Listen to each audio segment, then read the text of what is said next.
अस्सलाम वालेकुम। I hope आप सब खैरियत से होंगे। आज मैं बना रही हूँ अंडों और बेसन का हलवा, जो कि सर्दियों में स्पेशली बच्चों के लिए बहुत फ़ायदेमंद होता है। तो चलो आइए अपनी रेसिपी शुरू करते हैं। बिस्मिल्लाहिर्रहमानिर्रहीम। मैं ले रही हूँ 1 कप के करीब मेरे पास बेसन है और 1 कप मैं इसमें चीनी ले रही हूँ, 4 अंडे और 1 कप देसी घी या फिर कुकिंग ऑयल, आप जो चाहें वो इस्तेमाल कर सकते हैं। हलवा बनाने के लिए एक खुले मुँह का बर्तन लेंगे और इसके अंदर डालेंगे घी। जब घी गर्म हो जाएगा तो इसके अंदर शामिल करेंगे हम बेसन। याद रखिएगा बेसन जो है वो बिल्कुल छाना हुआ होना चाहिए ताकि इसकी स्मूथनेस इफ़ेक्ट ना हो, और तेज़ी से इसके अंदर चम्मच चलाएंगे ताकि लम्स ना बने, और बिल्कुल हल्की आंच पे हम इसकी भुनाई शुरू करेंगे। तकरीबन 15 मिनट तक हम इसे बिल्कुल हल्की आंच पे भूनेंगे। और साथ में मैं इसमें शामिल कर रही हूँ 2 अदद छोटी इलायची, जिनका मैंने मुंह खोल के ऐसे ही शामिल कर दिया है। आप चाहें तो इलायची पाउडर भी बना के शामिल कर सकते हैं।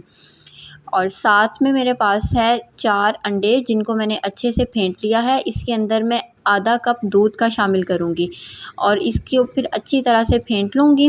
और देखें दूसरी तरफ हमारे बेसन की अच्छे से भुनाई हो चुकी है। इसकी इस टाइम पे बहुत अच्छी खुशबू आ रही है और इसका रंग भी बदल चुका है। तकरीबन 15 मिनट तक हमने इसकी भुनाई की है। अब इस स्टेज पे आके हम जो हमने अंडे और दूध का मिक्सचर तैयार किया है वो बिल्कुल थोड़ा थोड़ा करके इसमें शामिल करेंगे। इस स्टेज पे आप चाहें तो दम वाली आंच रखें या बिल्कुल चूल्हा बंद करके फिर मिक्सचर ऐड करना शुरू करें, क्योंकि इसमें इस टाइम पे लम्स नहीं आने चाहिए। जो बेसन है इसका टेम्परेचर इस टाइम पे बहुत हाई है और जो ही हम इसमें दूध शामिल करेंगे साथ ही वो एवेपोरेट हो जाएगा। तो हम ये प्रोसेस अपना रिपीट करते रहेंगे जब तक कि हमारा सारा दूध जो है वो कंज्यूम नहीं हो जाता। तो चलें जी, ऐसे ही ये प्रोसेस रिपीट करते हुए दूध ऐड करते जाएंगे और इसकी भुनाई करते जाएंगे।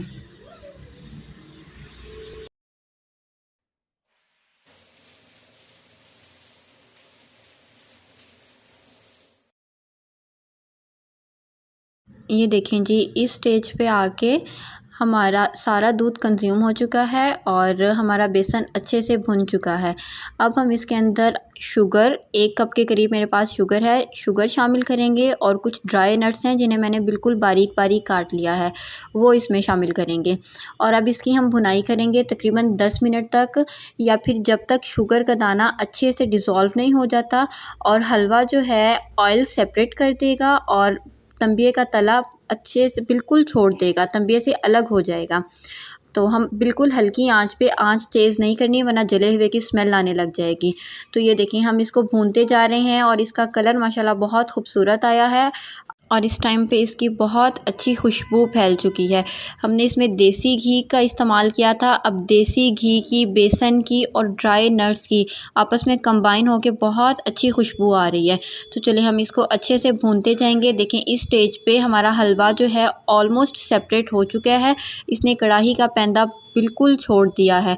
अब हम इसको डिश आउट करेंगे और इसे गार्निश करेंगे अपने कुछ ड्राई फ्रूट्स के साथ। ड्राई नट्स बिल्कुल बारीक काटे हुए जो हमने कुछ सेपरेट करके रखे थे। तो आप चाहें तो इसमें आर्टिफिशियल कलर भी ऐड कर सकते हैं, पर जो असल कलर की बात है वो लाजवाब होता है। तो ये देखें जी, हमने डिश आउट कर लिया है और आप इसे अब नोश फरमाइए, चाय के साथ नोश फरमाइए। उम्मीद है कि आपको रेसिपी बहुत पसंद आई होगी। तो सर्दियों में बनाइएगा, एंजॉय कीजिएगा, दुआओं में याद रखिएगा। फिर मिलेंगे इंशाल्लाह एक नई वीडियो के साथ। अपना बहुत सारा ख्याल रखिएगा। अल्लाह हाफ़िज़।